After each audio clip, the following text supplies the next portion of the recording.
Hi, this is Yvonne, and I'm here at Lincoln Trail Health Department here in Lebanon, Marion County, and I'm here with Donnie Gill. Good morning. Good morning. How is everybody out there today? Let's hope they're doing real good with all this heat that we're having. Oh yeah. Please use extreme caution the next few days. Make sure you avoid the peak hot times during the day. Plenty of water, light clothing. Just play it safe. It's better to be safe than sorry in something like this. Indeed. This heat's going to be around for a little bit, isn't it? Yeah, for the foreseeable future, from what I've seen from the Weather Channel and those sources. Okay. So back in the winter, we had the snow and ice forever, and this summer we're going to have the heat. Yeah, we just can't win, can we? we're just going from winter to summer. There's like no transition We're consistent anymore. overachievers, aren't we, when it comes to weather? Unfortunately, yeah. Well, when you're here, most times we talk about different diseases and infections that are going on in our community. We want to keep everybody aware of what's out there, and so that you can take precautions to make sure that you don't catch any of this stuff. We're going to start off with a little E. coli. I know E. coli was a problem a little bit ago, but Yeah, we were having some outbreaks in the spring. April, May, kind of heard a lot about this through various sources. The Centers for Disease Control issued a recall on pretty much every type of lettuce at one point, but especially, I believe it was romaine lettuce causing a lot of the problems. right. The good news, the all clear has been given. So lettuce that you're purchasing at the stores now or at a restaurant in a salad, it's not from that same source. So what you're getting now should not be tainted with the E. coli. Okay. Well, some of the things that we're going to be talking about today, we've talked about earlier, but we always want to do an update just to find out where we are, as we did with the romaine lettuce and the E. coli. So let's let's move on over to one of the ones we talked about before was Zika. Yeah, actually, a little bit of good news. Knock on wood. We've not heard much about Zika this year, even though it is continuing. The mosquitoes that carry Zika are still migrating northward. They are the daytime biting mosquitoes. But, the good news, we haven't heard a lot from the state about it. We're still wanting people to try to prevent mosquito bites and mosquitoes in general. So some great ways to do that, use a repellent that has DEET. And that's safe for kids and pregnant women. Mosquitoes really dislike DEET, so make sure that's in there. Wear light colored clothing. If you're going to be outside working, I know this doesn't, we just talked about the heat, but light colored long sleeve clothing that protects you from the sun and mosquitoes. And then about once a week, if you have animals, change out their water, dump out their water completely, because the mosquitoes will lay eggs in the water. Try to take care of areas in your yard that collect water, again, because that's a source of breeding for mosquitoes. So those are some kind of everyday things that we can all do to help fight against mosquitoes. Okay, that's great. And I know earlier this year we talked about Hep C. And first of all, tell us what Hep C is. Okay, hepatitis C is a virus that attacks your liver, so it impairs your liver function. It is primarily spread through blood. So what we have happening here in Kentucky with the opioid and the heroin epidemic, we have a lot of hepatitis C. Kentucky is #1 in the nation for acute hepatitis C infection. And again, that's primarily due to this heroin problem and the sharing of needles. Okay. So if somebody with Hep C injects and then they share that needle with somebody who doesn't have Hep C, they're basically injecting the virus right into their bloodstream. So what can we do to help ourselves with the Hep C? Well, Hep C, unfortunately, there is no vaccination for it. There are treatments for those with Hep C, but the treatment is very expensive, and you can get reinfected with Hep C. So even though, say, you take this medication, go through the treatment, if you continue in a at-risk lifestyle, you can become reinfected again. This is one of the driving forces, and by this I mean hepatitis C is one of the driving forces behind a syringe exchange program. We are trying to control and reduce the number of hepatitis C infections. If people are using clean needles each and every time they inject, then, and just using their own needles, then they're not going to spread the virus or get, infected by somebody else. Okay. All right, and we'll talk about that a little bit more a little later. Okay, yeah. Okay. What about Hep A? Tell us what Hep A is.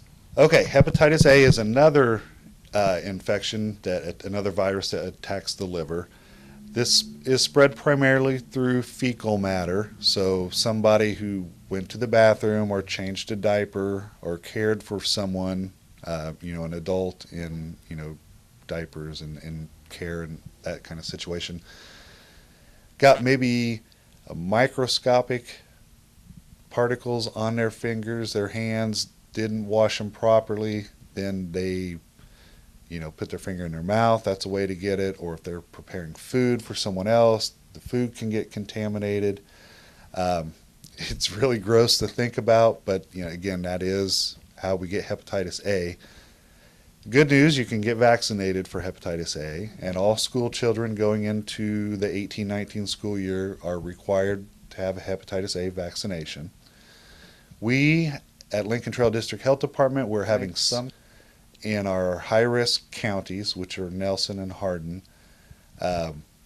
We're having Hep A vaccination clinics for people who are underinsured or uninsured. We are going to be setting up at the Nelson County Fair. I can have more details on that at a later date. But the numbers are still going up. Locally and in the 6 counties that we cover, we are up to 43 cases. 22 of which are in Hardin County, so that's the bulk of it at this point, and Nelson has had 13. Down here for this area, Washington County, 1, so good job Washington County so far, and again, knock on wood, and 1 in Marion. So we're doing well down here at this point. Again, if you're concerned about this, talk to your primary care physician about getting a vaccine. It's a series of 2 shots. You get 1 now, then in 6 months later, you get your second one. And hand washing. Hand washing, again, takes care of a lot of the diseases and virus and bacteria that make us ill. If we take the time, 20 or 30 seconds of warm water and soap, and, it'll do wonders as far as preventing illness. Well, I've heard of some other areas who are now, for people who work in restaurants, they're offering them brushes, nail brushes, to brush so they can make sure there's nothing under their fingernails when they wash their hands. I've not heard that, but it makes sense because germs like to hide underneath our nails. That's one of the primary places they hide, and it's a place that a lot of us neglect to wash very well. Another place is between the fingers. A lot of us don't get between the fingers. Okay. So again, just thorough, every square inch of your hand needs to be washed. Now, I know you say with Hep C you can be reinfected. Can you be reinfected with Hep A? No. Once you get, say you get vaccinated, then you're protected. If you contract Hep A, say you went to a restaurant, got a sandwich, had a little something on there you didn't necessarily ask for, you might, some people feel bad for months.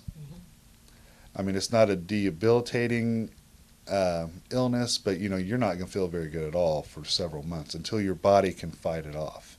And depending on the person, that can be just a couple months, could be up to 6 months. Then if you have other underlying health conditions, that's where it can really get dangerous. If you're already having problems with your immune system, or diabetes is another underlying condition for a lot of people, that can start to cause some more serious complications. Now, we were talking about Hep C, and I said we'd jump forward a little bit later. As far as Hep C and the needle exchange program, can you tell us a little bit about that? Okay. I am our harm reduction coordinator. I run our syringe exchange program in Bardstown, and that's open Monday through Friday, 8 to noon and 1 to 4. And again, the goal of a syringe exchange program is to prevent hepatitis C infections and HIV infections. But also when they come in to see me and the other employees at the clinic, we are providing a positive contact for the people that come in. They may have had negative experiences with people in healthcare. Say they had an issue at the ER and they went into the ER and they were treated in a negative way because they're looked upon as being a drug user. They come into us, we're being very positive with them. We're meeting them where they're at. If they're ready to come in and get change and go to treatment, then we will help facilitate that.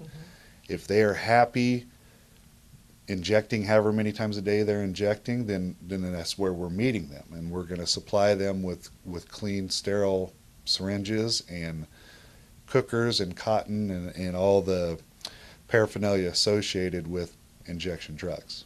Okay. So how has that worked so far in the community? Are you well embraced, or?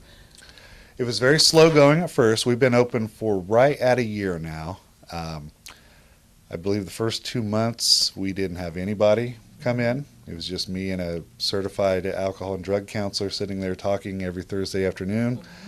But now we are up over 80 individual patients who have come in and accessed our program. And again, this is comprehensive. We provide them with education. We provide them with condoms for safe sex. We're a friendly face. We might be the first person to say something nice to this person in several days. So I greet them with a smile, I welcome them back, and we just try to set them at ease so that they're comfortable accessing this program, not just one time, but repeatedly. Okay. Now we talk about this program, and you've got approximately 80 people that have been through there. Any idea how many of them have decided to go a little bit further and go into treatment?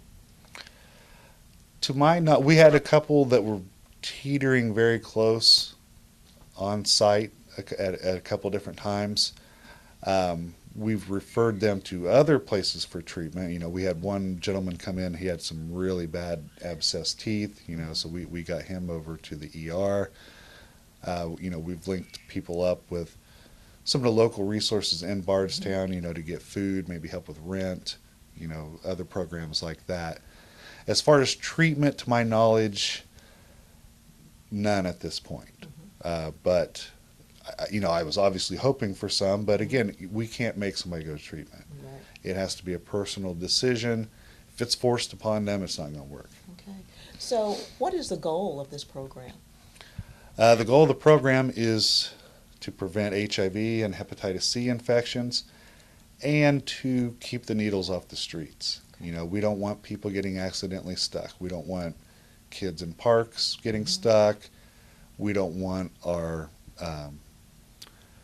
waste management people getting stuck, doing their jobs. We don't want our police officers getting stuck. One of the goals, or one of the theories behind syringe exchange is they can't get in trouble for possessing the needles. So if they get pulled over, in theory, they should be able to declare, hey, I have these needles on me, and they can let the officer know, and that way it's safer for the officer. Because approximately 30% of police officers get stuck. So, and that's from what I've heard, that's a very traumatic experience for them. Yeah, I'm sure it is. Okay, then. Well, we're going to move on to opioids. I know that there's a lot of problems here in Central Kentucky and all over the country, as a matter of fact. So what are we doing here in Central Kentucky? Well, the governor has issued, some proclamations, some different programs. There's the Don't Let Them Die. You can access that online. There's a website for treatment. All the treatment centers throughout the state. Syringe exchange. So we're doing a lot to try to combat this. Unfortunately, at this point, we're treading water, or you could almost say we're even drowning at this point. This is a very pervasive problem. It's more widespread than previous drug epidemics have been. Usually you'd have those centralized in urban areas. This has hit our rural areas. It's affecting life expectancy at this point. We have employers who don't have people filling positions because of this situation. So this is something that's starting to affect entire communities, not just that family or this family anymore. This is a big enough snowball at this point where this is affecting community wide. Okay. What can we do? What can we do?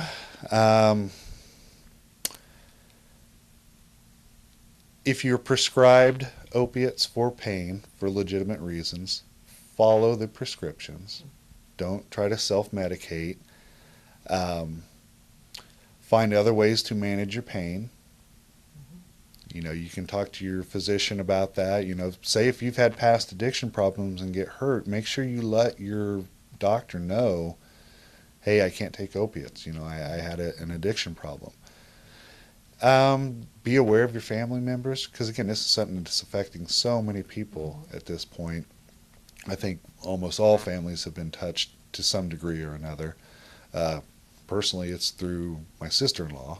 We've watched her battle this over the last 10 plus years. It's hard to watch, but you got to love and support them. Try to encourage them. Don't enable, but definitely encourage. And if you got to strong lines in the sand, make sure you stick to them. Okay. Are there any programs? Do we have any type of programs going on to help fight opioid addiction? We here at Lincoln Trail, a number of us are getting ready to go through a training. It's called Too Good for Drugs. It's a program we'll implement in, I believe, elementary schools, and if not middle school age, to try to teach kids the skills to refuse and to say no and to be resilient in the face of peer pressure. It's one of those things, the earlier kids start getting this kind of education, to be able to stand up and stand strong and be able to say no, the better the outcomes will be down the road for it. Okay, fantastic. Okay, let's move on to meth. Another happy topic. Well, it goes along with the territory. It does. And in addition to our opiate problem, yes, Kentucky still has a meth problem. From what I've personally seen at the exchange program, we have about 60% of those 80 plus people are using opiates. The other 40% are using meth. This is not the meth that people are making at home in their bathtubs and in their garages and stuff like that. This is coming up from Mexico. It is pure enough that people can inject it. In some cases, I have dual users. So, it is still a problem. And again, the purity that's coming up over the border now is just, it's light years ahead of what it was just a few years ago. Okay. Now, I know the health department has numbers on all these, but is there anything else, any other information that you're gathering as far as the meth users that you can use in order to maybe educate them a little bit more? Well, most people in this lifestyle acknowledge a degree of danger. Okay. We all, even if you just consume alcohol, you realize there's a risk associated with that, whether it's just getting pulled over, drink too much, you get sick, there's a risk associated with it. So they're aware of the risk. But what we underestimate, and a lot of people, if you've not had problems with it or not seen anybody have problems with it, you don't understand addiction. And you don't understand how strong that is to a person, especially if they're physically and mentally addicted to a drug or a substance. And that changes the way they think. It changes the way they see the world. It even changes the brain waves and brain patterns. So this is not something that, they can just quit. It's a lot more difficult than that. And explain to the viewers what an addiction is. It's when, and it can be food, it could be TV, it could be the internet. I'm starting to question video games with my son. But it's something that it's just all consuming. That's all you can think about. It's all you want. Other things don't really matter. You're just focused on this one thing. Right. Your number one concern is that next high. And again, whether that's getting high through eating something or using meth or using heroin or playing your favorite video game for 6 hours straight or something. You know, it's all different forms of addiction. Okay. And there's certain people can get addicted at different levels too. I know some people take it once they get addicted, and some people 4 or 5 times before they really feel like they're addicted to it. Yeah, and that's where it gets tricky, you Mhm. know, because some people are genetically predisposed for addiction. Mhm. You know, so if you've had a history of addiction in your family, whether it's alcoholism or whatever, the wisest thing for you to do would be to stay away from alcohol or whatever that Mhm. addiction was. But yeah, some people, you know, they can use on a regular basis and walk away from it and it not be a big deal. But other people, it consumes them so much. So again, it just kind of comes down to individual body chemistry, the type of drug, the potency of the drugs. Mhm. You know, there's a lot of factors to play into this. Okay. Well, listen, thank you so much for our information today and your updates from Lincoln Trail Health Department. We really appreciate that, and we hope to see you again soon for some more updates. Absolutely. Or have we missed anything today? I don't think so, but we need to have an optimistic show on here one time. Yes, we do know. Very So optimistic. maybe end of summer, rolling into fall, we'll do something happy for everybody out Something there. very happy. All right. Fantastic. I think I can do that. I'm ready for it. Okay, I'm ready for it too. All right. I hate to be the bearer of bad news all the time. Thank you, Donnie. You're very welcome. Thank you. This has been Yvonne McNeary for Central Kentucky Television.